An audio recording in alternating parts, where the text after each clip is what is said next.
दोस्तों दोस्तों हम लोग जो है कि इतिहास के पूर्वावलोकन में को देख रहे हैं और इसमें हम लोग जो है कि शुरू के 3 चैप्टर देख चुके हैं। आज हम लोग देखेंगे गवर्नर जनरल, जो कि चैप्टर नंबर 4 है। तो चलिए देर न करते हुए आज के सेशन की शुरुआत करते हैं। दोस्तों आप सबके सामने पहला सवाल है कि निम्नलिखित कथनों पर विचार कीजिए। पहला कथन है कि रॉबर्ट क्लाइव बंगाल के प्रथम गवर्नर जनरल थे। दूसरा कथन है कि विलियम बेंटिंक भारत के प्रथम गवर्नर जनरल थे। अब कोट बनाया है कि उपयुक्त कथनों में से कौन से सही हैं या हैं। तो इनमें से केवल दूसरा कथन सही है दोस्तों, जो कि विलियम बेंटिक भारत के प्रथम गवर्नर जनरल थे, यही कथन सही है। रॉबर्ट क्लाइव बंगाल के प्रथम गवर्नर जनरल थे, ये कथन गलत है, वो केवल बंगाल के गवर्नर थे। और आगे देखते हैं, चलिए व्याख्या देखिए। वारेन हेस्टिंग्स 1774 ईस्वी में बंगाल का प्रथम गवर्नर जनरल नियुक्त किया गया और पहला स्टेटमेंट यही बनाया है कि रॉबर्ट क्लाइव बंगाल के प्रथम गवर्नर जनरल थे। तो रॉबर्ट क्लाइव केवल दोस्तों बंगाल के गवर्नर थे, गवर्नर जनरल शब्द उनके साथ नहीं जुड़ा था। 1773 के रेगुलेटिंग एक्ट में पहली बार ये चीज़ घोषणा की गई कि जो बंगाल का गवर्नर है वही जो है कि बंगाल, बिहार और उड़ीसा तीनों जगहों को मिला करके जो है कि वो बंगाल का गवर्नर ही बंगाल का गवर्नर जनरल कहा जाएगा। तो इस तरह से बनने वाला पहला गवर्नर जनरल वारेन हेस्टिंग है दोस्तों। और लॉर्ड विलियम बेंटिंक जो है कि भारत के प्रथम गवर्नर जनरल थे, ये कथन सही है। देखिए 1834 ईस्वी में लॉर्ड विलियम बेंटिंक को भारत का प्रथम गवर्नर जनरल बनाया गया। रॉबर्ट क्लाइव बंगाल का पहला गवर्नर नियुक्त किया गया था, जो इस पद पर 1758 से लेकर के 60 ईस्वी तक था और 1765 से 67 ईस्वी तक 2 बार इसका जो है कि इसकी नियुक्ति हुई थी। 1833 का जो अधिनियम एक्ट 1833 का जो एक्ट था दोस्तों, उसके तहत जो है कि बंगाल के गवर्नर जनरल को ही पूरे भारत का गवर्नर जनरल घोषित कर दिया जाता है। और उस दौरान बेंटिंक ऑलरेडी जो है कि बंगाल का गवर्नर जनरल रहता है, तो इस वजह से वही पहला गवर्नर जनरल भी बन जाता है पूरे भारत का। चलिए अब आगे है दूसरा कि भारत के प्रथम गवर्नर जनरल थे Robert Clive, Warren Hastings, Lord Mayo और लॉर्ड डलहौजी। तो इसमें दोस्तों जो है कि भारत के प्रथम गवर्नर जनरल पूछा है, तो भारत का प्रथम गवर्नर जनरल वारेन हेस्टिंग्स है, लेकिन दोस्तों इसमें स्टार लगाया है। तो देखिए ये उपयुक्त प्रश्न की व्याख्या करने को देगा, भारत के प्रथम गवर्नर जनरल थे। एक सेकंड, इसमें देखो दोस्तों इसलिए स्टार लगाया गया है, पूछा कि भारत के प्रथम गवर्नर जनरल, तो वो बंगाल के गवर्नर जनरल बनता है पहली बार, वारेन हेस्टिंग्स को बनाया गया रहता है। तो भारत का प्रथम गवर्नर जनरल अगर पूछेगा तो लॉर्ड विलियम बेंटिंक को होना चाहिए। तो इसमें बेंटिंक ऑप्शन ना होने की वजह से इसको जो है कि स्टार मान लिया गया है। चलिए अब आगे बढ़ते हैं, भारत का प्रथम गवर्नर जनरल कौन था? भारत का प्रथम गवर्नर जनरल, तो इसमें दोस्तों लॉर्ड विलियम बेंटिंक।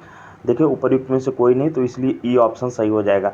ये 2020 के बीपीएससी में पूछा गया है, 66 बीपीएससी में। चलिए अब आगे देखते हैं, आगे है दोस्तों कि निम्नलिखित घटनाओं पर विचार कीजिए। क्लाइव का पुनः भारत आगमन, इलाहाबाद की संधि, बक्सर का युद्ध, वारेन हेस्टिंग्स का गवर्नर बनना। इन घटनाओं का जो है कि क्रम पूछा है। अब देखते हैं आगे क्या पूछा है। देखिए उपर्युक्त घटनाओं के घटित होने का कालक्रमानुसार निम्नलिखित को कूट का सही क्रम जो है कि चयन कीजिए।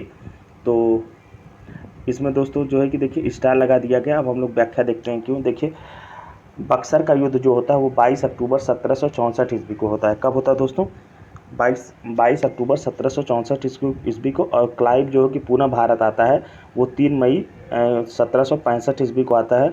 और इलाहाबाद की संधि होती है दोस्तों, 2 संधि हुई थी, इसमें क्लियर नहीं किया है, देखिए शायद हमें लग रहा है इसीलिए इलाहाबाद की संधि। और इलाहाबाद की संधि 2 होती है, एक होती 12 अगस्त 1765 को और दूसरी होती 16 अगस्त 1765 को। तो इसमें देखिए 1765 बस दिया है। और उसके बाद वारेन हेस्टिंग्स का बंगाल का गवर्नर बनना, तो वारेन हेस्टिंग्स 1772 में बनता है, लेकिन अब तिथि के साथ तो नहीं। हाँ, तो इसमें देखेंगे, देखिए इस प्रश्न में त्रुटि है, वारेन हेस्टिंग्स को भारत का गवर्नर जनरल बताया गया है। अच्छा, प्रश्न ही गलत पूछा है। देखिए प्रश्न ये बनाया है कि हाँ, वारेन हेस्टिंग्स का भारत का गवर्नर बनना, भारत का, जबकि वो बंगाल का गवर्नर जनरल बनता है। इसलिए दोस्तों ये सवाल गलत हो जाएगा। अगर यहाँ पर ये होता कि वारेन हेस्टिंग्स का बंगाल का गवर्नर जनरल बनना, तब जो है कि विकल्प हमारा बी सही होता। देखिए वह कलकत्ता प्रेसिडेंसी या बंगाल का गवर्नर 1772 ईस्वी में बना तथा 1774 ईस्वी में बंगाल का गवर्नर जनरल बना। निकटतम सही उत्तर विकल्प बी होगा, अगर वही चीज़ सही होता तो। अब आगे देखते हैं क्वेश्चन नंबर 5। क्वेश्चन नंबर 5 में है कि निम्नलिखित कथनों में से कौन सा सही नहीं है। पहला है कि जब जन प्रशासन की नींव वारेन हेस्टिंग्स द्वारा मजबूती से रखी गई, जिस पर ऊपरी संरचना कॉर्नवालिस ने की। और दूसरा है कि ईस्ट इंडिया कंपनी की असैनिक और सैनिक सुधार करने का श्रेय क्लाइव को था। तीसरा है कि लॉर्ड विलियम बेंटिंक सबसे बड़े ब्रिटिश शासकों में से एक था, क्योंकि उसने भारत में ब्रिटिश साम्राज्य को संगृहीत किया। और चौथा है कि लॉर्ड डलहौजी ने द्वितीय के सिद्धांत के आधार पर ब्रिटिश साम्राज्य में समृद्ध क्षेत्र जोड़े। वो पूछ रहा है कि इन कथनों में से कौन सा सही नहीं है। तो इसमें दोस्तों ऑप्शन सी जो है वो सही नहीं है। जो कि है लॉर्ड विलियम बेंटिंक। व्याख्या देखते हैं। देखिए, क्लाइव के समय में असैनिक तथा सैनिक दोनों सुधार हुए।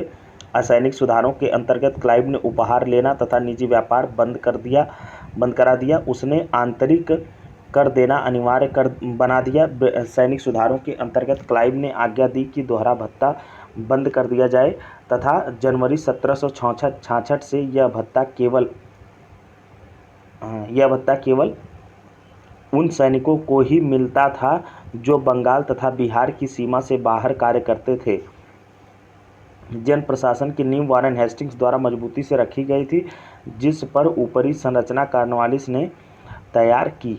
कॉर्नवालिस के समय में न्यायिक सुधारों, फौजदारी कानूनों में सुधारों, पुलिस सुधार, कर संबंधी सुधारों तथा व्यापारिक सुधारों से जन प्रशासन की नींव पड़ी। विलियम बेंटिंक 1828 से 1835 ईस्वी के शासन के 7 वर्षों में पुरानी निरंतर युद्धों तथा संयोजन की नीति को तिलांजलि दे दी गई। भारत के इतिहास में बेंटिंक का नाम सामाजिक तथा प्रशासनिक सुधारों के कारण स्मरण किया जाएगा। लॉर्ड डलहौजी, जो कि 1848 से 1856 ईस्वी तक गवर्नर जनरल रहता है, और ने जो है कि लॉर्ड डलहौजी ने व्यपगत के सिद्धांत के अंतर्गत 1848 ईस्वी में सतारा और 1849 ईस्वी में जैतपुर तथा संभलपुर, 1850 ईस्वी में बघाट, 1852 ईस्वी में उदयपुर, 1854 ईस्वी में झांसी तथा 1854 ईस्वी में ही जो है कि नागपुर का विलय कर लिया। 1856 ईस्वी में डलहौजी ने अवध का विलय कुप्रशासन के बहाने से किया था। तो इस तरह से हम लोगों ने देखा, इनमें से जो है कि ऑप्शन सी जो है हमारा वो सही नहीं है। ऑप्शन सी है कि लॉर्ड विलियम बेंटिंक सबसे बड़े ब्रिटिश शासकों में से एक था, क्योंकि उसने भारत में ब्रिटिश साम्राज्य को संग्रहित किया, जबकि ये बात गलत है। चलिए अब आगे देखते हैं दोस्तों।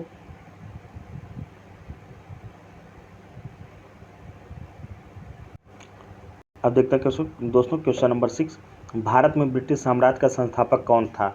पूछ रहा भारत में ब्रिटिश साम्राज्य का संस्थापक, तो लॉर्ड क्लाइव को जो है कि दोस्तों भारत में ब्रिटिश साम्राज्य का संस्थापक माना जाता है। व्याख्या देखते हैं। भारत में ब्रिटिश साम्राज्य का संस्थापक लॉर्ड क्लाइव को माना जाता है। 23 जून 1757 ईस्वी को हुई प्लासी की लड़ाई में विजेता अंग्रेजी सेना का नेतृत्व लॉर्ड क्लाइव था। इसी युद्ध के उपरांत बंगाल में ब्रिटिश साम्राज्य की नींव पड़ी। अब अगला क्वेश्चन है कि अंग्रेजों के विरुद्ध बनारस विद्रोह का नेतृत्व किसने किया था। शुजाउद्दौला, आसफउद्दौला, राजा चेत सिंह, राजा महिप नारायण सिंह। तो इसका सही जवाब दोस्तों राजा चेत सिंह। बनारस विद्रोह राजा चेत सिंह द्वारा 1781 ईस्वी में किया गया था। इस विद्रोह में तत्कालीन गवर्नर जनरल वारेन हेस्टिंग्स ने अपने सैनिकों के साथ भागकर चुनार के किले में शरण लिया। अब क्वेश्चन नंबर 8 है दोस्तों, कलकत्ता में एशियाटिक सोसाइटी की स्थापना के समय बंगाल का गवर्नर जनरल कौन था।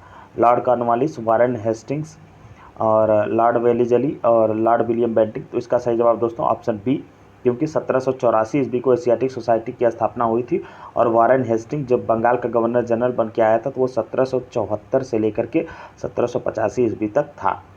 देखिए, सुरक्षा प्रकोष्ठ की नीति संबंधित है वारेन हेस्टिंग्स से, लॉर्ड डलहौजी से, हेनरी लॉरेंस से, लॉर्ड हेस्टिंग्स से। तो इसका सही जवाब दोस्तों वारेन हेस्टिंग्स से। सुरक्षा प्रकोष्ठ की नीति देखिए, सुरक्षा प्रकोष्ठ या घेरे की नीति से वारेन हेस्टिंग्स तथा वेलेजली संबंधित थे। वारेन हेस्टिंग्स ने मैसूर और मराठों के साथ युद्ध अन्य भारतीय रियासतों के साथ बराबरी की पदवी प्राप्त करने की भावना से किया। इस समय कंपनी ने अपने राज्य के चारों ओर मध्य राज्य बफर स्टेट बनाने का प्रयत्न किया। कंपनी का उद्देश्य केवल अपने राज्य की रक्षा करना था, अथवा हम यह भी कह सकते हैं कि अपने पड़ोसी राज्यों की सीमाओं की रक्षा करो ताकि अपनी सीमाएं सुरक्षित रहें। उस समय मुख्यतः अफगानों और मराठों से था, इसलिए उस समय जो है कि भय मुख्यतः अफगानों तथा मराठों से था। इसलिए कंपनी ने अवध की रक्षा व्यवस्था के कार्य को इस शर्त पर संभाला कि अवध का नवाब उस व्यय का बोझ उठाए, और इस प्रकार अवध की रक्षा ही बंगाल की रक्षा थी। वेलेजली के आने से कंपनी के भारतीय रियासतों के साथ संबंधों में परिवर्तन आया। वेलेजली का उद्देश्य भारतीय रियासतों को अपनी रक्षार्थ कंपनी पर निर्भर करने पर बाध्य करना था। उसने भारतीय रियासतों को अंग्रेजी राजनीतिक शक्ति के और सैनिक रक्षा के घेरे में लाने का प्रयत्न किया। चलिए अब दोस्तों देखते हैं क्वेश्चन नंबर 10। क्वेश्चन नंबर 10 है कि रिंग फेस नीति का संबंध इनमें से किससे है? Henry Lawrence, Dalhousie, Warren Hastings, Lord Clive. तो इसका सही जवाब दोस्तों वारेन हेस्टिंग्स। ऊपरी प्रश्न की ही व्याख्या है और वही वाला सवाल है, बस हल्का सा घुमा के पूछा है। अब क्वेश्चन नंबर 11 है कि निम्नलिखित में किसने बंगाल में द्वैध शासन को समाप्त किया? तो इसका सही जवाब दोस्तों वारेन हेस्टिंग्स।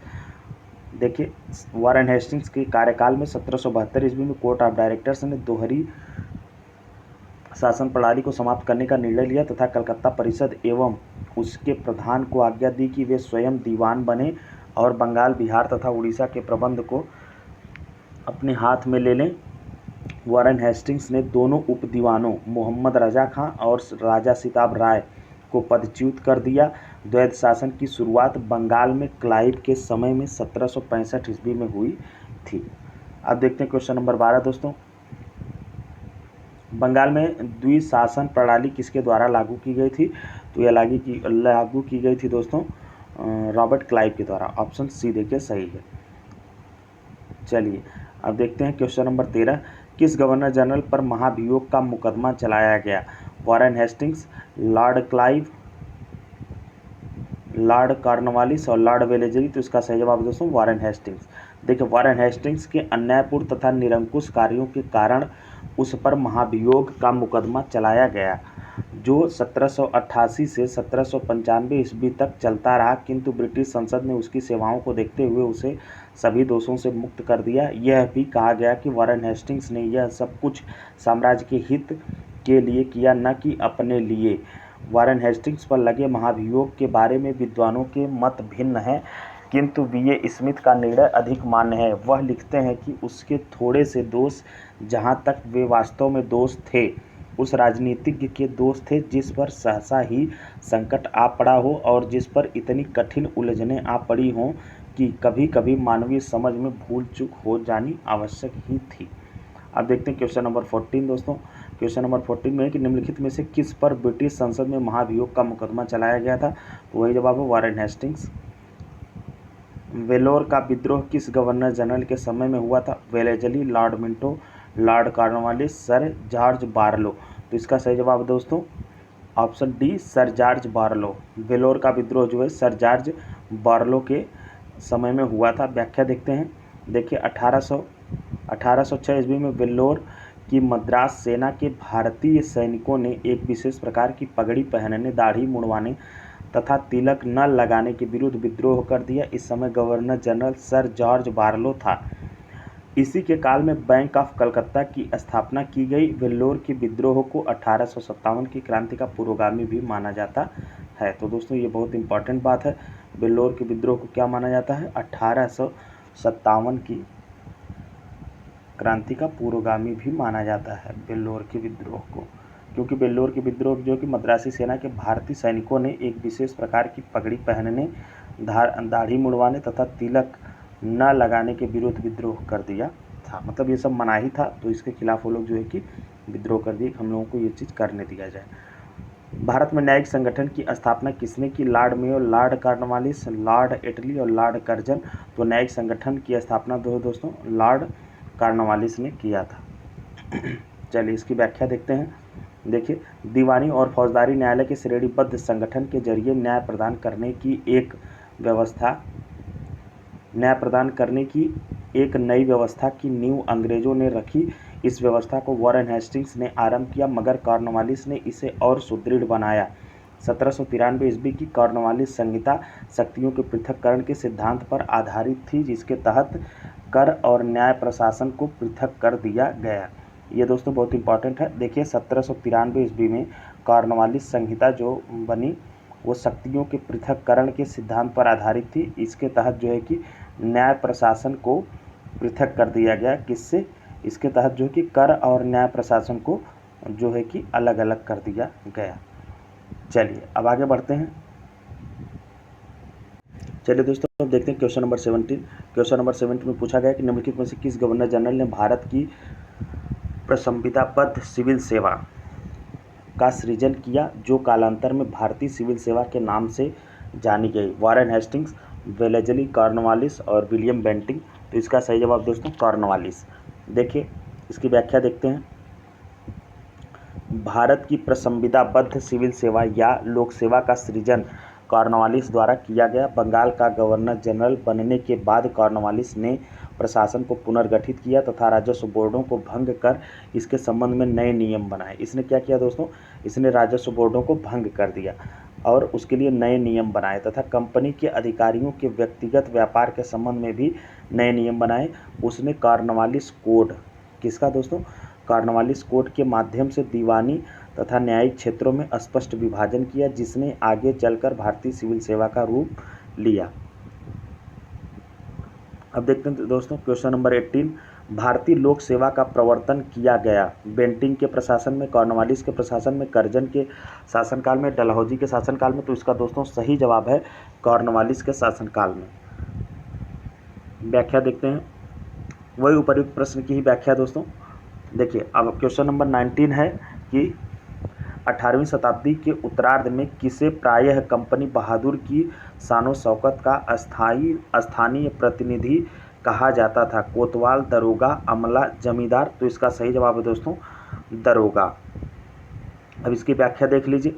देखिए 1793 ईस्वी में लॉर्ड कॉर्नवालिस ने जमींदारों को उनके पुलिस कर्तव्यों, जमींदारों को जो है कि उनके पुलिस कर्तव्यों से अलग कर प्रत्येक 20 से 30 वर्ग मील के क्षेत्र में थाना स्थापित किया तथा दरोगा नामक पुलिस अधिकारी नियुक्त किया।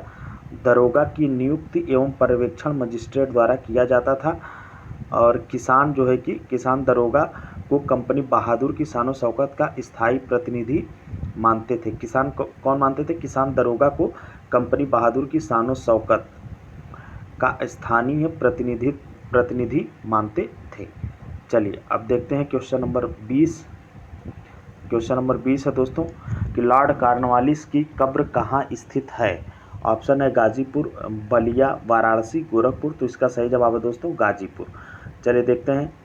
लॉर्ड कॉर्नवालिस जो कि 1786 से लेकर के 1793 ईस्वी तक भारत में गवर्नर जनरल बन करके रहता है और 30 जुलाई 1805 से 5 अक्टूबर 1805 तक बंगाल का गवर्नर जनरल रहा। यह दोस्तों दूसरे कार्यकाल में भी आता है। यह 1805 से लेकर के 5 अक्टूबर 1805 तक, 30 जुलाई 1805 से 5 अक्टूबर 1805 तक बंगाल का गवर्नर जनरल रहा और 86 से 93 तक यह जो है कि 86 से 93 तक भी था। और इसने जो है कि भारत में इस्तमरारी अथवा स्थायी बंदोबस्त, न्यायिक संहिता और भारतीय लोक सेवा के प्रवर्तक के रूप में जाना जाता है। इसे किस किस के रूप में जाना जाता है? भारत में इस्तमरारी अथवा अस्थायी बंदोबस्त और न्यायिक संहिता और भारतीय लोक सेवा के प्रवर्तक मतलब शुरुआतकर्ता के रूप में जाना जाता है। इसकी जो मृत्यु हुई थी दोस्तों वो हुई थी 5 अक्टूबर 1805 को। कब हुई? 5 अक्टूबर 1805 को गाजीपुर उत्तर प्रदेश में हुई। यहीं पर इसकी कब्र भी है। तो ये दोस्तों उत्तर प्रदेश स्पेशल के नज़रिए से भी ये सवाल बनता है क्योंकि उत्तर प्रदेश में कोई एक गवर्नर जनरल था जिसकी समाधि भी है, तो इसलिए ये इम्पॉर्टेंट हो जाता है ये सवाल। अब देखते हैं क्वेश्चन नंबर 21। 21 में पूछा गया है कि लॉर्ड वेलेस्ली द्वारा लागू की गई सहायक संधि व्यवस्था के बारे में निम्नलिखित में से कौन सा कथन लागू नहीं होता है? लॉर्ड वेलेस्ली ने सहायक संधि जो लागू किया था उसके बारे में पूछ रहा है कि कौन सा कथन उसके सहायक संधि के से जो है कि में लागू नहीं होता है। तो इसमें ऑप्शन बनाया है दोस्तों कि दूसरों के खर्च पर एक बड़ी सेना बनाए रखना, ये तो उसके सहायक संधि में था ही और यही तो उसका उद्देश्य था। दूसरा है कि भारत को नेपोलियन के खतरे से सुरक्षित रखना, ये भी है। कंपनी के लिए एक नियत आय का प्रबंधन करना, ये उसका उद्देश्य सहायक संधि का जो है कि सहायक संधि में उसका ये प्रावधान नहीं था। और चौथा है कि भारतीय रियासतों के ऊपर ब्रिटिश सर्वोच्चता स्थापित करना, ये तो कहीं न कहीं उसका मकसद छुपा ही था। तो इसमें जो है कि ये अगर कोई कथन लागू नहीं होता तो ये यही तीसरा, कंपनी के लिए एक नियत आय प्रबंधन करना उसके जो है कि सहायक संधि का उद्देश्य नहीं था। देखिए अब व्याख्या देख लेते हैं। लॉर्ड वेलेजली ने भारतीय राज्यों को अंग्रेजी राजनीतिक परिधि में लाने के लिए, किस लिए दोस्तों, भारतीय राज्यों को जो है कि अंग्रेजी राजनीतिक परिधि में लाने के लिए सहायक संधि प्रणाली का प्रयोग किया। उस समय फ्रांस के विरुद्ध यूरोपीय शक्तियों का बना हुआ मोर्चा छिन्न भिन्न हो चुका था। फ्रांस के विरुद्ध जो यूरोपीय शक्तियों का मोर्चा बना हुआ था वो क्या हुआ था, वो पूरी तरह से डिस्ट्रॉय हो चुका था। नेपोलियन मिस्र तथा सीरिया को विजित कर चुका था। नेपोलियन मिस्र और सीरिया को विजित कर चुका था और गंभीरतापूर्वक भारत पर आक्रमण करने को सोच रहा था। ऐसी परिस्थिति में वेलेजली ने भारत में सहायक संधि प्रणाली का प्रयोग किया, जिससे अंग्रेजी सत्ता की श्रेष्ठता स्थापित हो गई और नेपोलियन का भय भी जो है कि टल गया। नेपोलियन का भय भी टल गया। और सहायक संधि की शर्तों में एक शर्त यह भी थी कि संधि को स्वीकार करने वाली रियासत कंपनी की एक सेना को रखेगी। मतलब जो रियासत सहायक संधि को स्वीकार करेगी वह कंपनी की एक सेना को रखेगी, जिसका सारा खर्च जो है कि राज्य को देना होगा। जो रियासत रखेगी वह सेना उसे जो है कि देना होगा और इस सेना को चलाने का अधिकार केवल कंपनी को होगा।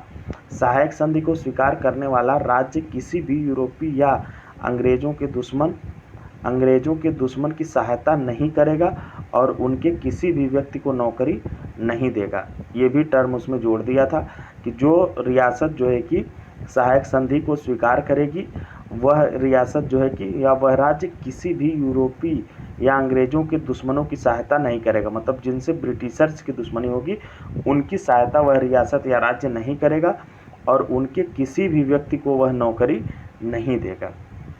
चलिए दोस्तों अब देखते हैं आगे क्वेश्चन नंबर 22। क्वेश्चन नंबर 22 में पूछा है कि लॉर्ड वेलेजली की सहायक संधि को स्वीकार करने वाला पहला मराठा सरदार था। मराठा सरदार कौन था पहला? तो इसमें बनाया है कि पेशवा, ऑप्शन दिया है पेशवा बाजीराव द्वितीय, रघुजी भोसले, दौलत राव सिंधिया, उपर्युक्त में से कोई नहीं। तो इसका सही जवाब है दोस्तों पेशवा बाजीराव द्वितीय। ये जो है कि लॉर्ड वेलेजली की सहायक संधि को स्वीकार करने वाला पहला मराठा सरदार था। चलिए व्याख्या देख लेते हैं। देखिए दौलत राव सिंधिया और जसवंत होलकर दोनों पूना में अपने को सर्वश्रेष्ठ प्रदर्शित करना चाहते थे। बाजीराव द्वितीय सिंधिया का साथ दे रहा था और उसने 1801 ईस्वी में जसवंत के भाई की हत्या कर दी। परिणाम स्वरूप जसवंत होलकर की सेना ने पूना पर आक्रमण कर पेशवा और सिंधिया की संयुक्त सेना को परास्त कर दिया। बाजीराव द्वितीय ने भागकर बसीन में शरण ली। बाजीराव द्वितीय ने कहाँ शरण ली? बसीन में शरण ली और 31 दिसंबर 1802 को अंग्रेजों से बसीन की संधि की। 31 दिसंबर 1802 ईस्वी को अंग्रेजों से जो है कि बसीन की संधि की। संधि के अनुसार पेशवा बाजीराव द्वितीय, कौन दोस्तों? पेशवा बाजीराव द्वितीय ने अंग्रेजों की पेशवा बाजीराव द्वितीय ने जो है कि अंग्रेजों की संरक्षकता को स्वीकार कर ली और यह संधि मराठों द्वारा अंग्रेजों के साथ की गई प्रथम सहायक संधि थी। चलिए दोस्तों अब देखते हैं 23वां क्वेश्चन। क्वेश्चन नंबर 23 कि 1802 की बसीन की संधि पर हस्ताक्षर किसके मध्य हुए थे? अंग्रेज तथा बाजीराव प्रथम, अंग्रेज तथा बाजीराव द्वितीय और फ्रांसीसी तथा बाजीराव प्रथम और डच तथा बाजीराव द्वितीय। तो इसका सही जवाब दोस्तों अभी ऊपर वाले व्याख्या में हम देखे हैं तो इसका हो जाएगा अंग्रेज और बाजीराव द्वितीय। कौन हो जाएगा दोस्तों? अंग्रेज और बाजीराव द्वितीय। अब चलिए देखते हैं क्वेश्चन नंबर 24। सहायक संधि को स्वीकार करने वाला पहला शासक था। अवध का नवाब, हैदराबाद का निजाम, पेशवा बाजीराव द्वितीय, त्रावणकोर का राजा। तो इसका सही जवाब है दोस्तों सहायक संधि को स्वीकार करने वाला पहला जो शासक था वो था अवध का नवाब। चलिए अब इसकी व्याख्या देखते हैं। देखिए वेलेजली ने सहायक संधि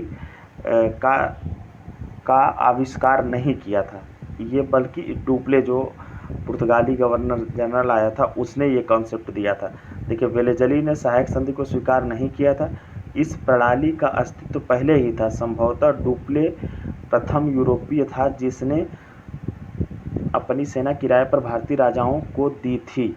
क्लाइव के काल में प्रणाली लगभग सभी गवर्नर जनरलों ने अपनाई थी। क्लाइव के समय में भी सभी ने अपनाई थी। वेलेज़ली ने की विशेषता केवल यह थी कि उसने इसका विकास कर अपने संपर्क में आने वाले सभी देशी राजाओं के संबंध में इसका प्रयोग किया। और प्रथम सहायक संधि जो है कि 1765 ईस्वी में अवध से की, जब कंपनी ने निश्चित धन के बदले उसकी सीमाओं की रक्षा करने का वचन दिया।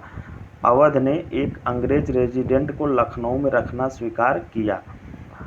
अब देखिए नोट में क्या दिया है, यदि प्रश्न में वेलेज़ली की सहायक संधि को स्वीकार करने वाले प्रथम राज्य के बारे में पूछा जाए तो उत्तर हैदराबाद होगा। तो वेलेज़ली की सहायक संधि न पूछो करके पूछा है कि सहायक संधि को स्वीकार करने वाला, तो ये जो है दोस्तों ये है डुप्ले के साथ। ये केवल सहायक संधि पूछा था, इसलिए जो है कि अवध सही है। अगर वेलेज़ली की सहायक संधि पूछेगा दोस्तों तब जो है कि हम मानेंगे हैदराबाद को हम तब सही मानेंगे कि हैदराबाद जो है कि वेलेज़ली की सहायक संधि को स्वीकार करने वाला पहला राज्य था। चलिए अब देखते हैं। देखिए सहायक संधि को किसके काल में क्रियान्वित किया गया। ऑप्शन दिया है सहायक संधि को किसके काल में क्रियान्वित किया गया। ऑप्शन है लॉर्ड कॉर्नवालिस, लॉर्ड वेलेज़ली और सर जॉन शोर और लॉर्ड ऑकलैंड। तो दोस्तों सहायक संधि के नाम से जिस गवर्नर जनरल को सबसे ज़्यादा ख्याति मिली है वह है लॉर्ड वेलेज़ली। तो इसका जवाब हो जाएगा ऑप्शन बी। चलिए अब ऊपर प्रश्न में इसकी व्याख्या बता ही दिया है। अब देखते हैं क्वेश्चन नंबर 26। निम्न में से सहायक संधि स्वीकार नहीं की थी हैदराबाद के निजाम ने। इसने तो दोस्तों जो है कि सबसे पहले ही स्वीकार कर ली थी, तो ये तो नहीं होगा। इंदौर के होलकर राज्य ने और जोधपुर के राजपूत राज्य ने, मैसूर के शासक ने। तो इसमें दोस्तों स्टार लगाया है। इसकी व्याख्या हम लोग देखते हैं। इनमें से मतलब कोई नहीं होगा या एक से अधिक होंगे। देखिए लॉर्ड वेलेज़ली ने भारतीय राज्यों को अंग्रेजी राजनीतिक परिधि में लाने के लिए सहायक संधि प्रणाली का प्रयोग किया। 1798 से लेकर के 1805 ईस्वी तक यह गवर्नर जनरल था भारत में। और जिन राज्यों ने वेलेज़ली की सहायक संधि स्वीकार की वे थे, उनमें से कौन कौन थे। हैदराबाद दोस्तों जो कि 1798 और 1800 के बीच जो है कि स्वीकार कर लिया था। मैसूर 1799 ईस्वी में उसके बाद सेकेंड नंबर पे था। फिर तंजौर था 1799 ईस्वी में। फिर अवध है दोस्तों 1801 ईस्वी में। फिर पेशवा है 1802 में। बरार के भोंसले हैं 1803 ईस्वी में। सिंधिया हैं दोस्तों 1804 ईस्वी में इन्होंने एक्सेप्ट किया सहायक संधि को। इंदौर के होलकर 6 जनवरी 1818। उसके बाद जोधपुर, फिर जयपुर, फिर मच्छेरी, फिर बूंदी, फिर भरतपुर। तो इस तरह से विकल्प में जितना दिया है लगभग सभी लोगों ने, चाहे मैसूर हो चाहे जोधपुर हो। देखिए मैसूर भी किया था, मैसूर देखिए दोस्तों। हैदराबाद तो किया है 1799 में। हैदराबाद सबसे पहले 1798 में। फिर देखिए सेकेंड नंबर पर मैसूर किया है, फिर तंजौर, फिर अवध। तो इस तरह से इसमें देखते हैं विकल्प में मैसूर भी दिया, ये भी किया था। अब देखिए जोधपुर दिया है, जोधपुर ने भी किया था, जोधपुर ने भी किया है, जयपुर ने भी किया है, मच्छेरी, बूंदी और भरतपुर ने भी किया है। तो विकल्प में हैदराबाद के अलावा देखते हैं दूसरा विकल्प क्या है, हैदराबाद के इंदौर के होलकर। तो इंदौर के होलकर ने भी किया था दोस्तों। देखिए इंदौर के होलकर ने 6 जनवरी 1818 ईस्वी को। तो इसीलिए दिए हुए विकल्पों में से सभी लोगों ने जो है कि सहायक संधि स्वीकार की थी, इसलिए कोई भी विकल्प सही नहीं होगा। अब देखते हैं सहायक संधि व्यवस्था को स्वीकार करने वाले प्रथम भारतीय देशी शासक कौन थे। तो इसका सही जवाब हो जाएगा दोस्तों हैदराबाद के निजाम थे। ये प्रश्न कई बार बन चुका है तो इसलिए इसको स्किप करते हैं। अब आगे बढ़ते हैं। अब देखिए इसमें कूट दिया है, हाँ बनाया है कि निम्नलिखित पर विचार कीजिए जिन्होंने लॉर्ड वेलेज़ली के साथ सहायक संधि की थी और उनके द्वारा किए गए संधियों का सही कालानुक्रमण नीचे दिए हुए कूट से पता कीजिए। तो इसमें दोस्तों हम लोगों ने देखा सबसे पहले हैदराबाद किया था अभी, उसके बाद मैसूर किया था। तो हैदराबाद मैसूर से अगर हम देखते हैं 1 और 2 के बाद है कोई, तो इस तरह से दोस्तों पहला ही विकल्प सही हो जाएगा। पहला ही विकल्प 1 2 3 4। तो अवध किया था उसके बाद दिए हुए विकल्प में। फिर उसके बाद सिंधिया। तो इसलिए दोस्तों आपको एक बार दिखाने के लिए पुनः मैं देखिए दोस्तों किसने कब कब किया था। देखिए हैदराबाद ने 1798 और 1800 ईस्वी में, मैसूर ने 1799 में, तंजौर ने 1799 में। तो दिए हुए में हम लोगों में जो विकल्प दिया हुआ वो हैदराबाद था, और उसके बाद मैसूर। फिर अवध को देख लीजिए, अवध 1801 ईस्वी में, तंजौर के बाद अवध ही किया है। फिर उसके बाद दोस्तों सिंधिया किया है 1804 में। तो इस तरह से हमारा विकल्प वही हो जाएगा सही, 1 2 3 4। देखिए उपयुक्त प्रश्न की व्याख्या देखें तो उसी को जो है कि हम लोगों को देखना था। अब देखते हैं दोस्तों अगला सवाल है 29 क्वेश्चन नंबर, कि भारतीय राज्यों पर अंग्रेजी प्रभुत्व स्थापित करने के लिए किसने प्रशासन में सहायक संधि प्रणाली का सूत्रपात किया। मतलब उस गवर्नर जनरल के बारे में पूछ रहा है, तो इसका सही जवाब हो जाएगा दोस्तों लॉर्ड वेलेजली। और ये प्रश्न कई बार हम लोग कब से ही लॉर्ड वेलेजली को ही सवाल से आए हुए सवाल कर रहे हैं, तो इसलिए इसका जो सही जवाब हो जाएगा वो हो जाएगा दोस्तों लॉर्ड वेलेजली। चलिए अब इसकी व्याख्या क्या देखना, वैसे जल्दी पढ़ दे रहे हैं कि लॉर्ड वेलेजली ने भारतीय राज्यों को अंग्रेजी राजनीतिक परिधि में लाकर अंग्रेजों की प्रभुसत्ता स्थापित करने के लिए सहायक संधि प्रणाली का प्रयोग किया। इससे अंग्रेजी सत्ता की श्रेष्ठता और प्रभुता स्थापित हो गई। अब देखते हैं दोस्तों क्वेश्चन नंबर 30 देखते हैं। ये RAS का है, राजस्थान में पूछा गया है। ईस्ट इंडिया कंपनी का राजपूत राज्यों से सहायक संधि करने का मुख्य उद्देश्य था। ईस्ट इंडिया कंपनी का जो है कि राजपूत राज्यों से सहायक संधि करने का प्रमुख उद्देश्य क्या था। ऑप्शन बनाया है कि शत्रुओं के विरुद्ध सैनिक सहायता प्राप्त करना, मराठा पिंडारी आक्रमण से इन राज्यों की सुरक्षा, और ऑप्शन सी है कि खिराज के रूप में धन प्राप्त करना, ऑप्शन डी है कि अंग्रेजों की प्रभुसत्ता स्थापित करना।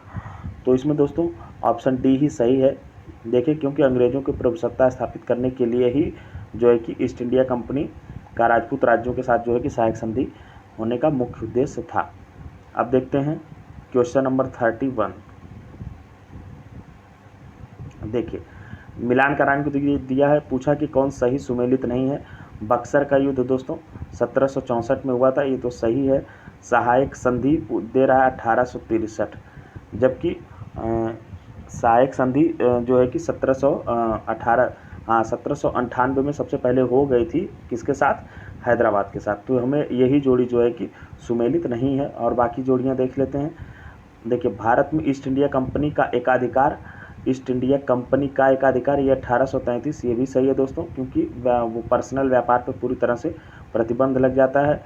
और ब्रिटिश नागरिकों एवं कंपनियों के लिए भारत में व्यापार का खोला जाना, ये भी 1813, ये भी सही जोड़ा है।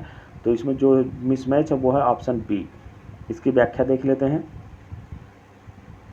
देखिए भारत में अंग्रेजी सत्ता की श्रेष्ठता स्थापित करने तथा फ्रांसीसियों के भय को समाप्त करने के उद्देश्य से वेलेजली ने सहायक संधि प्रणाली को जो है कि 1798 ईस्वी में आरंभ किया, और सहायक संधि स्वीकार करने वाले राज्यों में हैदराबाद 1798 में प्रथम था, और बक्सर का युद्ध 1764 ईस्वी में हुआ था।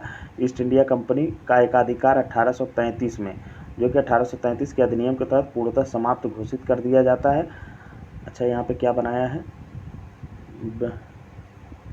एकाधिकार, भारत में ईस्ट इंडिया कंपनी का एकाधिकार यहाँ पर समाप्त हो जाता है पूरी तरह से, तो आधा अधूरा स्टेटमेंट दिया है। 1833 का देखिए, ईस्ट इंडिया कंपनी का एकाधिकार जो है कि 1833 के अधिनियम के तहत पूर्ण रूप से समाप्त घोषित कर दिया जाता है, और ब्रिटिश नागरिकों तथा कंपनियों के लिए भारत में व्यापार का खोला जाता है 1813 ईस्वी में। ये सब सही सुमेलित था, वही सुमेलित नहीं था। चलिए अब देखते हैं दोस्तों क्वेश्चन नंबर 32। 32 में है कि उस समय जब नेपोलियन की शक्ति के सामने यूरोप में साम्राज्य धाराशाही हो रहे थे, नीचे लिखे गवर्नर जनरलों में से किस एक ने भारत में ब्रिटिश पताका फहराए रखी। तो इसका सही जवाब हो जाएगा दोस्तों क्वेश्चन नंबर 32 का लॉर्ड वेलेजली। इसने जो है कि अपनी सहायक संधि से भारत को बचा लिया, नेपोलियन के खतरे को टाल दिया सहायक संधि प्रणाली शुरुआत करके। चलिए अब इसकी व्याख्या देखते हैं दोस्तों क्वेश्चन नंबर 32 की।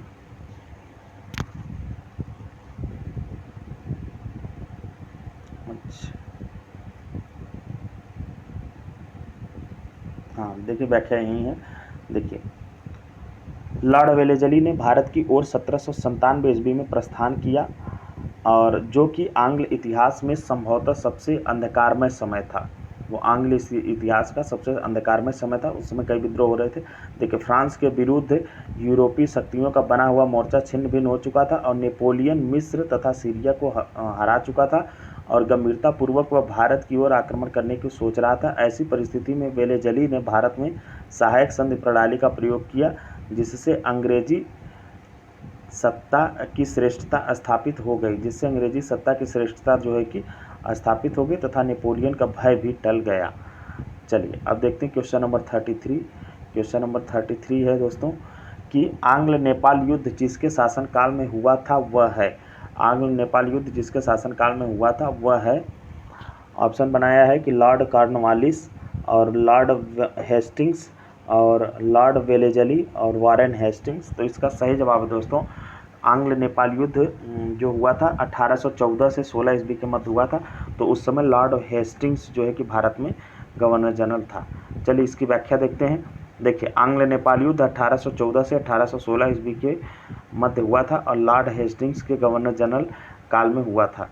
1813 से 1823 ईस्वी तक जो कि रहता है और आंग्ल नेपाल युद्ध 1814 से 16 तक चलता है, जो कि 1815 ईस्वी में सुगौली की संधि से समाप्त हुआ।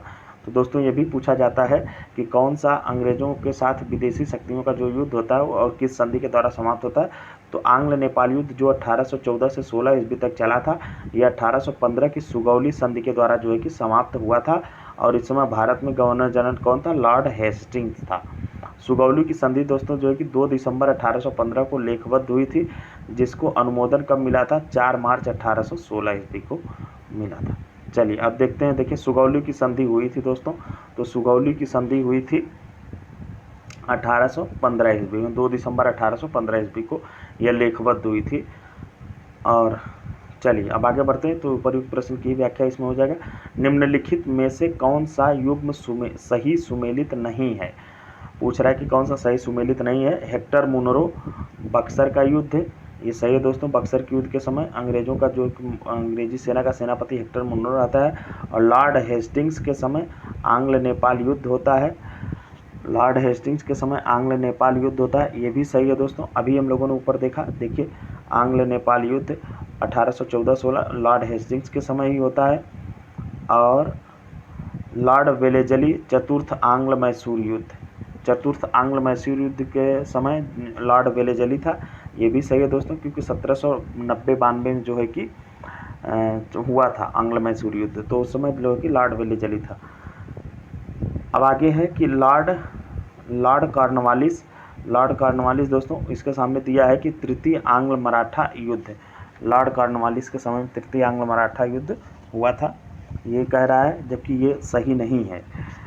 तो इसी तरह से ऑप्शन डी जो है कि सुमेलित नहीं है, बाकी सब सही सुमेलित है। अब व्याख्या देख लेते हैं। देखिए, तृतीय आंग्ल मराठा युद्ध दोस्तों 1817 से लेकर के 1800 ईस्वी में लॉर्ड हेस्टिंग्स के समय में हुआ था तृतीय आंग्ल मराठा युद्ध, क्योंकि यह 1813 से लेकर के 1823 ईस्वी तक था हेस्टिंग्स। तो इस 10 वर्षों में जो है कि आंग्ल नेपाल युद्ध भी होता है, प्रथम आंग्ल नेपाल युद्ध, और तृतीय आंग्ल मराठा युद्ध भी होता है। दोनों के समय लॉर्ड हेस्टिंग्स ही जो है कि गवर्नर जनरल था, और से हुआ न कि कॉर्नवालिस के समय। देखिए, तो यही बना तृतीय आंग्ल मराठा युद्ध, ये दिया है लॉर्ड कॉर्नवालिस को, तो ये नहीं है। अब देखते हैं अन्य विकल्पों पे। चतुर्थ आंग्ल मैसूर युद्ध दोस्तों दिया था 1799 ईस्वी में, और उस समय जो है कि लॉर्ड वेलेजली गवर्नर जनरल था। आंग्ल नेपाल युद्ध 1814, वो वारेन लॉर्ड हेस्टिंग्स ही है। और देखते हैं, जबकि बक्सर का युद्ध जो था 1764 ईस्वी में और हेक्टर मुनरो के नेतृत्व में लड़ा गया था, तो ये तो हम लोग जान ही रहे हैं। चलिए अब आगे बढ़ते हैं। अब आगे क्वेश्चन नंबर 36, तृतीय आंग्ल मराठा युद्ध संबंधित है, तृतीय आंग्ल मराठा युद्ध संबंधित है। पूछ रहा है कि सर जॉन शोर से, एक सेकंड दोस्तों, सर जॉन शोर से, लॉर्ड वेलेजली से, लॉर्ड हेस्टिंग्स से, लॉर्ड कॉर्नवालिस से। क्वेश्चन नंबर 36, तो इसका सही जवाब है दोस्तों यही लॉर्ड हेस्टिंग्स से,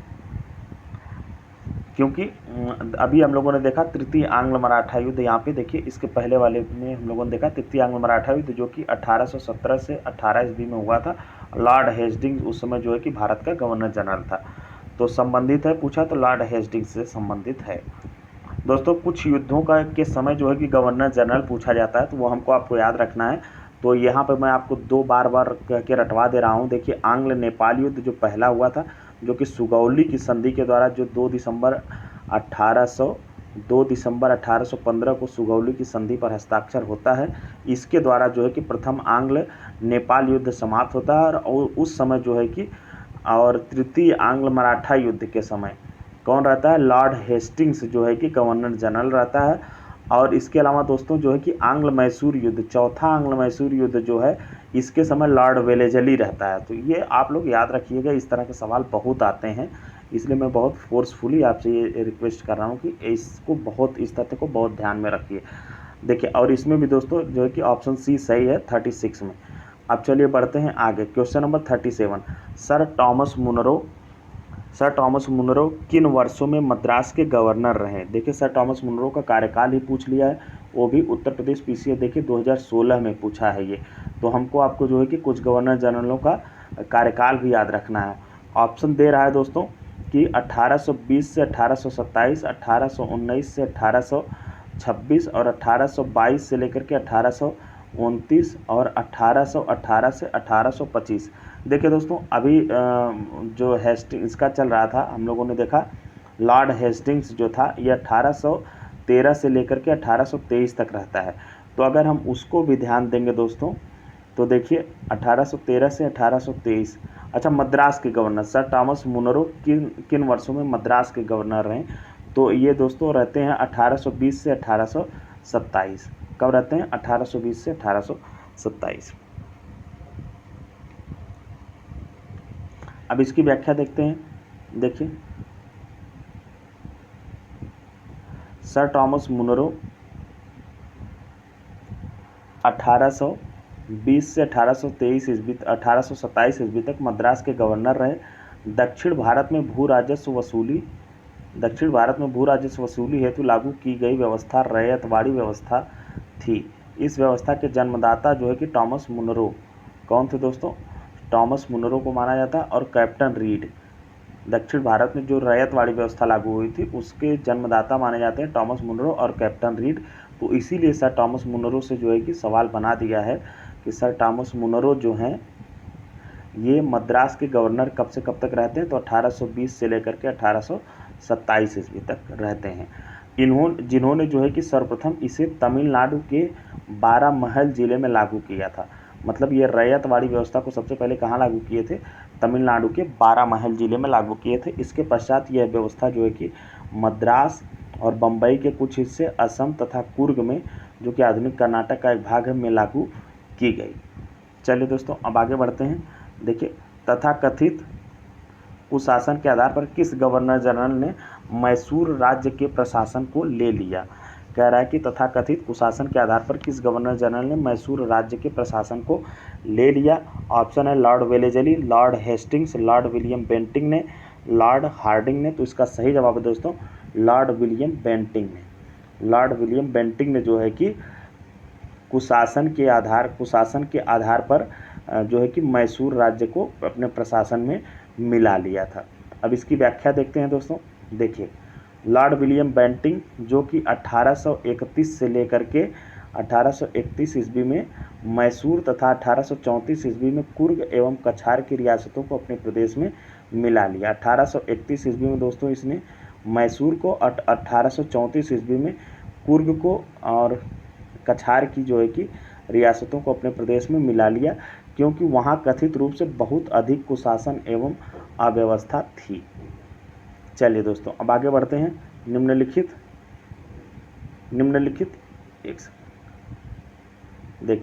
निम्नलिखित बंगाल के गवर्नर जनरलों में से कौन एक तृतीय आंग्ल मैसूर युद्ध से संबद्ध हैं। पूछ रहा है कि निम्नलिखित बंगाल के गवर्नर जनरलों में से कौन एक तृतीय आंग्ल मैसूर युद्ध से संबद्ध हैं। तृतीय आंग्ल मैसूर युद्ध से पूछ रहा है दोस्तों। तो Warren Hastings, Lord Cornwallis, sir John Shore, Lord William Cavendish Bentinck. तृतीय आंग्ल मैसूर युद्ध दोस्तों, जो कि 1790 से लेकर के, एक सेकंड देखिए, 1790 से लेकर के 92 ईस्वी के बीच होता है। तो उस समय दोस्तों जो है कि कॉर्नवालिस भारत में गवर्नर जनरल रहते हैं, तो इसलिए ऑप्शन बी हमारा सही हो जाएगा। लॉर्ड कॉर्नवालिस के समय जो है कि तृतीय आंग्ल मैसूर युद्ध हुआ था। अभी दोस्तों हम लोगों ने देखा था आंग्ल नेपाल युद्ध जो कि पहली बार हुआ था। पहला आंग्ल नेपाल युद्ध जो कि कब हुआ था दोस्तों, ये हुआ था 1814 से हुआ था दोस्तों, 1814 से लेकर के 1816 ईस्वी में। तो उस समय लॉर्ड हेस्टिंग्स जो है कि गवर्नर जनरल था और सुगौली की संधि के द्वारा वह युद्ध जो है कि समाप्त होता है। और उसके बाद दोस्तों हम लोगों ने देखा था कि वेलेजली के समय चतुर्थ आंग्ल मैसूर युद्ध, जबकि ये तृतीय आंग्ल मैसूर युद्ध की बात कर रहा है। ये तृतीय आंग्ल मैसूर युद्ध की बात इस प्रश्न में हो रही है। और जो है कि तृतीय आंग्ल मैसूर युद्ध की चतुर्थ आंग्ल मैसूर युद्ध के समय दोस्तों जो है कि लॉर्ड वेलेजली जो है कि गवर्नर जनरल रहता है। और तृतीय के समय हम लोगों ने देख लिया लॉर्ड कॉर्नवालिस है। और आंग्ल नेपाल युद्ध के समय हम लोगों ने देख लिया जो है कि लॉर्ड हेस्टिंग्स है। और तृतीय आंग्ल मराठा युद्ध भी के समय जो है कि Lord Lord Hastings, Lord Hastings जो कि 1813 से लेकर के 1823 तक रहता है। तो इन युद्धों का जो है कि बार बार मैं इसलिए जिक्र कर रहा हूँ कि ऐसे सवाल बहुत आजकल बन रहे हैं, तो इसलिए हमको आपको सतर्क रहना है। चलिए अब क्वेश्चन नंबर, इसकी व्याख्या देख लेते हैं दोस्तों। देखिए, तृतीय आंग्ल मैसूर युद्ध जो कि 1790 से लेकर के 92 तक चलता है। लॉर्ड कॉर्नवालिस उस समय जो है कि गवर्नर जनरल रहता है। इस युद्ध में कॉर्नवालिस ने स्वयं सेना की बागडोर संभाली थी। इस समय टीपू ने श्रीरंगपट्टनम की संधि 1792 में कर ली थी। तो तृतीय आंग्ल मैसूर युद्ध दोस्तों जो है कि श्रीरंगपट्टनम की संधि से समाप्त होता है, जिसके अनुसार टीपू को अपने राज्य का लगभग आधा भाग अंग्रेजों को और उनके साथियों निजाम और मराठों को जो है कि देना पड़ा था। चलिए अब देखते हैं क्वेश्चन नंबर 40। क्वेश्चन नंबर 40 में है कि ठगों के दमन में निम्नलिखित में से कौन संबद्ध था। ठगों के दमन में निम्नलिखित में से कौन संबद्ध था। ऑप्शन है कि जनरल हेनरी प्रेंडरगास्ट और captain Sleeman, Alexander Burns, captain Robert Pemberton. तो इसका सही जवाब है दोस्तों कैप्टन स्लीमैन। क्या जवाब इसका, कैप्टन स्लीमैन इसका सही जवाब है। चलिए अब इसकी व्याख्या देख लेते हैं क्वेश्चन नंबर 40 की। देखिए दोस्तों, ठगों में हिंदू और मुसलमान दोनों धर्मों के अनुयायी सम्मिलित थे, परंतु वास्तव में ये लोग काली, दुर्गा अथवा भवानी की पूजा करते थे। किसकी पूजा करते थे ये लोग, ठग लोग? काली, दुर्गा अथवा भवानी की पूजा करते थे तथा प्रायः अपने शिकार का सिर काटकर देवी के चरणों में बलि के रूप में चढ़ाते थे। अपने शिकार का सिर काटकर ये लोग क्या करते थे, देवी के चरणों में बलि के रूप में चढ़ाते थे। उन्हें विश्वास था कि उनका यह धंधा विधि का विधान है। उनके शरीर की मृत्यु उनके भाग्य में उसी प्रकार लिखी होती है। सती प्रथा के प्रश्न पर जो कुछ मतभेद था, किंतु ठगी के विषय में समस्त जनता ने सरकार का समर्थन किया। ठगी प्रथा को समाप्त करने के लिए समस्त जनता ने जो है कि सरकार का समर्थन किया, लेकिन सती प्रथा में कुछ लोग जो है कि सती प्रथा को लागू रखना चाहते थे। अब आगे है कि लॉर्ड विलियम बेंटिंक ने कैप्टन स्लीमैन को ठगों के विरुद्ध कार्यवाही करने के लिए नियुक्त किया। उसने लगभग 1500 ठगों को बंदी बना लिया। अनेक ठगों को जो है कि फांसी दी गई और शेष को आजीवन निर्वासित कर दिया गया। और 1837 ईस्वी के पश्चात संगठित रूप से ठगों का अंत हो गया। अब आगे है दोस्तों कि ठगों का उन्मूलन किसके नेतृत्व में हुआ। ठगों का उन्मूलन पूछ रहा है किसके नेतृत्व में हुआ। Lord Clive, captain Sleeman, Lord Minto और अलेक्जेंडर बर्न्स। तो इसका सही जवाब दोस्तों कैप्टन स्लीमैन, उपर्युक्त प्रश्न में जैसा हम लोग देख चुके हैं। अब अगला क्वेश्चन 42, निम्नलिखित में से कौन से सामाजिक सुधार विलियम बेंटिंक ने प्रारंभ किए। लॉर्ड विलियम बेंटिंक ने कौन से सामाजिक सुधार प्रारंभ किए वो पूछ रहा है। और इसमें जो है कि दोस्तों देखिए कूट बनाया है, एक से अधिक भी तो पहले हम लोग प्रश्न देखते हैं। प्रश्न है कि कौन सा सामाजिक सुधार विलियम बेंटिक ने प्रारंभ किए। अब देखते हैं सती प्रथा। सती प्रथा तो लॉर्ड विलियम बेंटिक ने किया ही था, और जो है कि ठगों से संबंधित गिरोहों का दमन और दास प्रथा का उन्मूलन, और जो है कि धर्म परिवर्तन के कारण अयोग्यता के प्रावधान को हटाना। तो इसमें से दोस्तों जो है कि सती प्रथा को किया था इसने लॉर्ड विलियम बेंटिक ने समापन, और इसके अलावा जो है कि वह दास प्रथा का भी उन्मूलन किया था, और दास प्रथा के साथ साथ जो है कि कैप्टन स्लीमैन का सहारा लेकर के ठगों के विरुद्ध भी जो है कि उसने कार्रवाई की थी। इसने जो है कि धर्म परिवर्तन के कारण अयोग्यता का कोई प्रावधान इसने जो है कि लागू नहीं किया था, तो ये गलत होगा। बाकी जो है कि पहला, दूसरा और चौथा कथन जो है कि सही है, लॉर्ड विलियम बेंटिक ने ये सुधार के तौर पे किए थे। तो इस तरह से हम देखेंगे तो हमारा कौन सा कूट सही हो जाएगा दोस्तों, ऑप्शन सी हमारा जो है कि सही हो जाएगा। चलिए अब इसकी व्याख्या देख लेते हैं। देखिए व्याख्या में कि लॉर्ड विलियम बेंटिक 1828 ईस्वी में बंगाल प्रेसिडेंसी का गवर्नर जनरल बना, और 1829 ईस्वी में उसने सती प्रथा को अपराध घोषित कर उसका उन्मूलन किया, और बेंटिक के काल में ही भारत सरकार अधिनियम 1833 पारित किया गया, और इसमें दास प्रथा के उन्मूलन का प्रावधान किया गया, तथा बेंटिक ने ठगों के गिरोह के विरुद्ध भी जो है कि अभियान चलाकर उसका दमन करने का प्रयास किया। बेंटिक ने शिक्षा और प्रेस की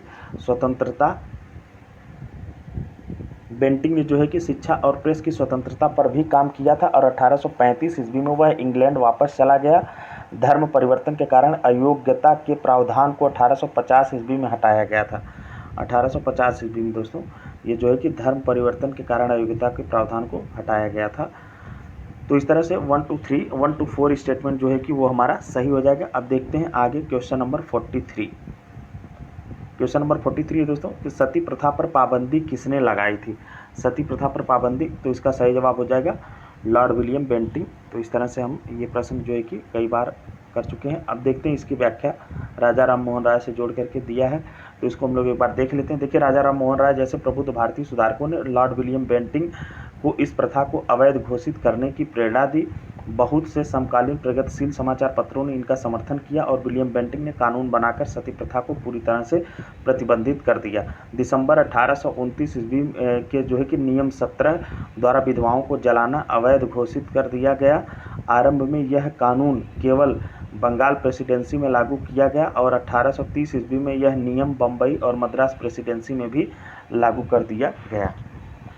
तो इस तरह से दोस्तों जो है कि राजा राम मोहन राय के से जो है कि नेतृत्व में ये हुआ था।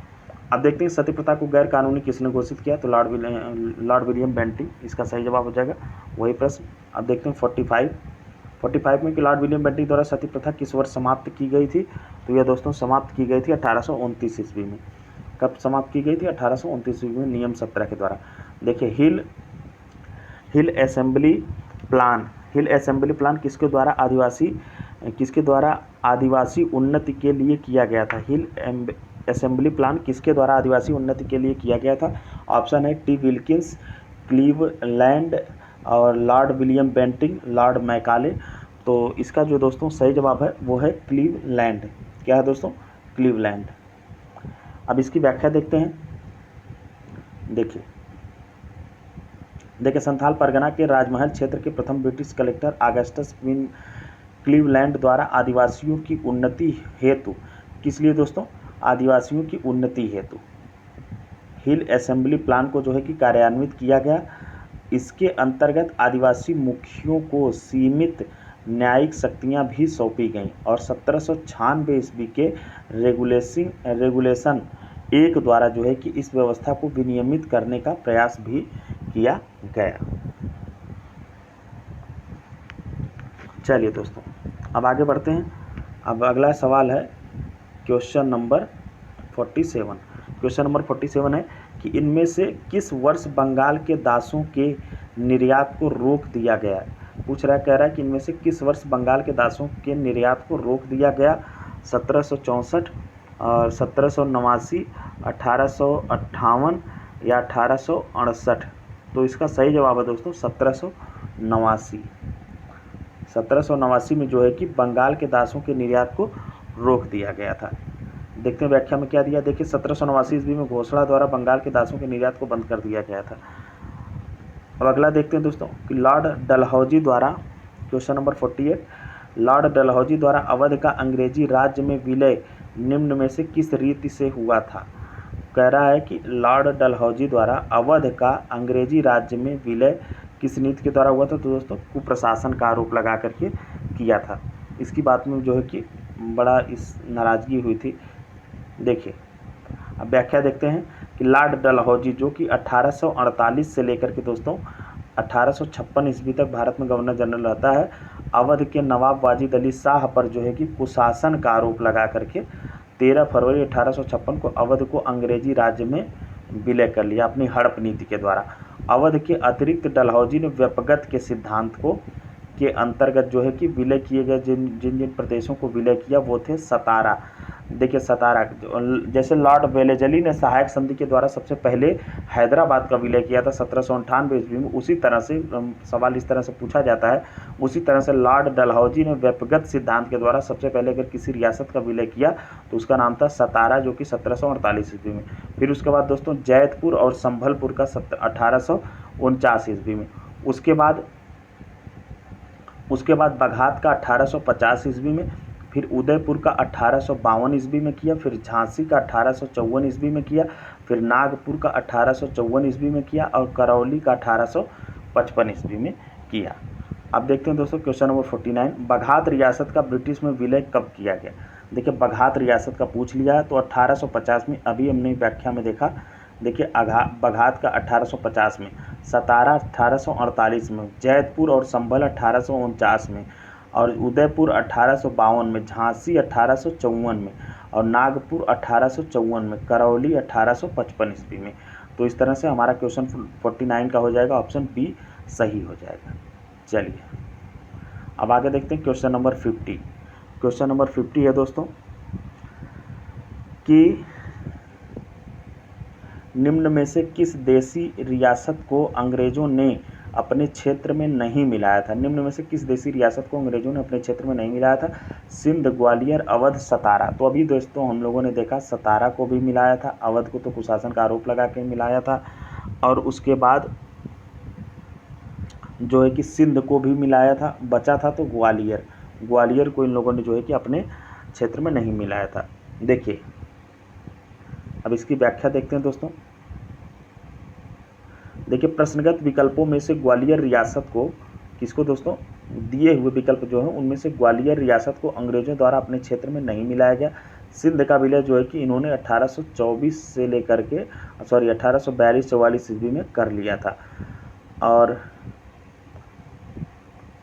के शासनकाल में किया गया था। लॉर्ड एलनबरो के शासनकाल में जो है कि सिंध का विलय इन लोगों ने कर लिया था। लॉर्ड डलहौजी के काल में कुशासन का आरोप लगा करके अवध का विलय कर लिया गया, और व्यपगत के सिद्धांत के द्वारा जो है कि सतारा का विलय 1848 ईस्वी में किया गया था। चलिए दोस्तों अब देखते हैं आगे 51 नंबर क्वेश्चन। 51 में है दोस्तों कि ब्रिटिश साम्राज्य में अवध का विलय हुआ था। ब्रिटिश साम्राज्य में अवध का विलय कब हुआ था। तो अभी हम लोगों ने दोस्तों देखा कुशासन का आरोप लगा करके 1856 ईस्वी में अवध को मिला लिया गया था। तो इसका ऑप्शन बी सही हो जाएगा। अब देखते हैं विलय का सिद्धांत के तहत निम्नलिखित राज्यों के विलय पर विचार करें, उन्हें कालक्रमानुसार व्यवस्थित करें। तो दोस्तों हम लोगों ने देखा कि अभी सबसे पहले जो है कि सतारा को 1848 ईस्वी में मिलाया था, सतारा 1848 ईस्वी में। उसके बाद दोस्तों हम लोगों ने देखा सतारा के बाद जैतपुर और संभलपुर को मिलाया गया था, तो वो ऑप्शन में नहीं है। तो हम लोग आगे देखते हैं। उसके बाद दोस्तों बघात को मिलाया गया था 1850 में। कब मिलाया गया था? बघात को 1850 में, और झांसी को 1854 में मिलाया गया था, और उदयपुर को दोस्तों मिलाया गया था 1852 में। कब मिलाया गया था? 1852 में। तो अब हम देख लेंगे इस तरह से हमारा सबसे पहले हो जाएगा 1, फिर उसके बाद 1 के बाद 3, 1, 3, फिर उसके बाद 4, फिर 2, 1, 3, 4, 2। व्याख्या उत्तर देखते हैं। कूट 1, 3, 4, 2 ऑप्शन सी हमारा जो है कि सही हो जाएगा। चलिए दोस्तों ये देखिए बीईओ के एग्ज़ाम में पूछा है। बीईओ जो हुआ था ब्लॉक एजुकेशन ऑफिसर 2019 में एग्जाम हुआ था खंड शिक्षा अधिकारी का, उसमें ये सवाल पूछा है। अब देखते हैं दोस्तों 53 क्वेश्चन नंबर 53। क्वेश्चन नंबर 53 है दोस्तों कि अधोलिखित युग्मों में से कौन सुमेलित है। 1849 में सतारा का विलय तो सुमेलित पूछ रहा है दोस्तों, तो सतारा 1849 न होकर के 1848 है। कब है दोस्तों? 1848 में। और पंजाब का विलय पूछ रहा है, ये पंजाब का विलय 1848 दे रहा है। तो पंजाब का विलय दोस्तों हम लोगों ने नहीं पढ़ा है पंजाब के विलय को, अभी देखते हैं। और हाँ, 1856 में अवध का विलय कौन सही युग में कौन सुमेलित है? तो यही दोस्तों जो है कि ऑप्शन सी यही सही सुमेलित है, क्योंकि 1856 ईस्वी में अवध का विलय हुआ था। चलिए अब देखते हैं क्वेश्चन नंबर 54 है दोस्तों कि निम्नलिखित में से किसने विलय की नीति नियोजित एवं क्रियान्वित की। विलय की नीति को जो है कि नियोजित और क्रियान्वित किया, तो ये किया दोस्तों डलहौजी ने। तो ऑप्शन सी हमारा सही हो जाएगा, इसकी भी व्याख्या पढ़ने की कोई ज़रूरत नहीं है। अब देखते हैं क्वेश्चन नंबर 55 पे आ जाते हैं। देखिए 55 में पूछा है कि ब्रिटिश द्वारा कुशासन का बहाना लेकर निम्नलिखित प्रांतों में से किस एक का शासक हटा दिया गया। तो यही दोस्तों अवध, बार बार ये सवाल बनता है कुशासन का आरोप लगा करके। दोस्तों एक ये भी सवाल बनता है कि जिस समय जो है कि अवध को मिलाया गया था, उस समय अवध का नवाब कौन था। तो अवध के नवाब थे नवाब वाजिद अली शाह। ये भी आपको याद रखना है। अवध के नवाब कौन थे? वाजिद अली शाह। एक सेकेंड, वाजिद अली शाह। इन्हीं से जो है कि हड़प नीति के द्वारा इन्हीं के समय जो है कि बंगाल उसको अवध को मिला लिया था कुशासन का आरोप लगा करके लॉर्ड डलहौजी ने। चलिए अब देखते हैं क्वेश्चन नंबर 56 है दोस्तों। 56 में क्या पूछा है? 56 में है कि कूट भी बनाया है। भारत में ब्रिटिश शासन के दौरान निम्नलिखित राजसी राज्यों के विलय क्रम पर विचार कीजिए। राजसी राज्यों के जो है कि विलय क्रम पर विचार कीजिए। तो दिए हुए दोस्तों सबसे पहले सतारा है 1848 में, फिर उसके बाद हम लोग अभी देखें हम लोग कि झांसी दोस्तों ये 1854 में था। 1854 में झांसी है। फिर उसके बाद संभलपुर और जैतपुर, ये दोनों कब मिलाए गए थे? ये 1849 में। तो दोस्तों हमको ये आपको अब इतने सवाल बने हैं तो हमको आपको इतना आइडिया तो लग ही गया कि सतारा 1848, संभलपुर और जैतपुर ये 1849, बघात 1850, उदयपुर 1852 और झांसी 1854 और नागपुर भी 1854 और करौली 1855। ये क्रम कितना इम्पॉर्टेंट है हमारे लिए, तो कई सवाल बने हैं। तो अब ये हमको आपको कहीं अपने कमरे में, अपने डेस्क पे, अपने जहाँ भी पढ़ते हैं स्टडी टेबल पे हमको आपको चिपका करके रख लेना है, क्योंकि इनसे बहुत सवाल बने हैं। अभी हमने देखा था कि देखिए खंड शिक्षा अधिकारी में भी इसी तरह का सवाल बना था, जो कि 2019 में परीक्षा हुई थी। देखिए यहाँ भी बना था। तो ये ट्रेंड है आयोग का, तो इसलिए हमको आपको इस ट्रेंड के लिए तैयार रहना है। तो इसका जो सही जवाब हो जाएगा दोस्तों क्वेश्चन नंबर 56 का, वो हो जाएगा ऑप्शन सी हमारा सही हो जाएगा। 3-2-1 झांसी जो है कि सबसे बाद में, ये फिर उसके बाद संबलपुर, फिर झांसी। चलिए अब आगे बढ़ते हैं दोस्तों। अगला सवाल है कि लॉर्ड डलहौजी की विलय नीति का प्रथम शिकार निम्नलिखित में से कौन हुआ। देखिए वही सवाल घुमा फिरा करके उसी की नीति से। तो इसका प्रथम शिकार हुआ था दोस्तों सतारा 1848 में। तो इसलिए हमारा ऑप्शन बी जो है कि सही हो जाएगा। चलिए अब क्वेश्चन नंबर 58 है कि डलहौजी की व्यपगत सिद्धांत के अंतर्गत विलय किया गया प्रथम राज्य। वही सवाल देखिए बना है सतारा 1848। अब क्वेश्चन नंबर 59 है दोस्तों कि James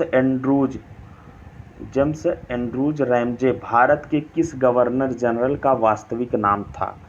James Andrews Ramsay Bharat के किस गवर्नर जनरल का वास्तविक नाम था। ये भी दोस्तों लॉर्ड डलहौजी से ही सवाल बना है। तो लॉर्ड डलहौजी का जो है कि नाम था जेम्स एंड्रूज। चलिए अब इसकी व्याख्या देख लेते हैं। देखिए 1848 में 1848 से 56 तक यह रहता है। 1848 में लॉर्ड डलहौजी, जिसे अर्ल ऑफ डलहौजी क्या कहा जाता है, अर्ल ऑफ डलहौजी भी कहा जाता है, गवर्नर जनरल बनकर भारत आया। उसका वास्तविक नाम क्या था दोस्तों, उसका वास्तविक नाम था James Andrews brown Ramsay. James Andrews brown Ramsay इसका जो है कि वास्तविक नाम था। ये उत्तराखंड में पूछा गया है, ये सवाल उत्तर प्रदेश में भी रिपीट कर सकता है। चलिए अब देखते हैं हम लोग क्वेश्चन नंबर 60।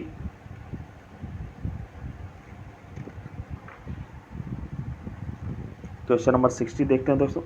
अंग्रेजों द्वारा सिंध विजय संपन्न हुआ, अंग्रेजों द्वारा सिंध विजय संपन्न हुआ लॉर्ड एलनबरो के समय।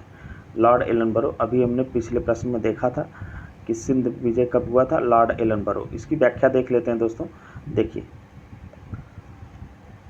गवर्नर जनरल लॉर्ड एलनबरो के काल 1842 से लेकर के 1844 ईस्वी तक था। के दौरान अगस्त 1843 में चार्ल्स नेपियर ने सिंध को पूर्ण रूप से ब्रिटिश साम्राज्य में मिला लिया। 1843 ईस्वी में किसने दोस्तों, चार्ल्स नेपियर ने जो है कि सिंध को ब्रिटिश साम्राज्य में मिला लिया। यह प्रथम आंग्ल अफगान युद्ध का एक प्रमुख परिणाम था। यह किसका परिणाम था दोस्तों, यह प्रथम आंग्ल अफगान युद्ध का यह प्रमुख परिणाम था। दोस्तों ये वीडियो जो है कि थोड़ा लंबा हो गया, 1 घंटे का हो गया।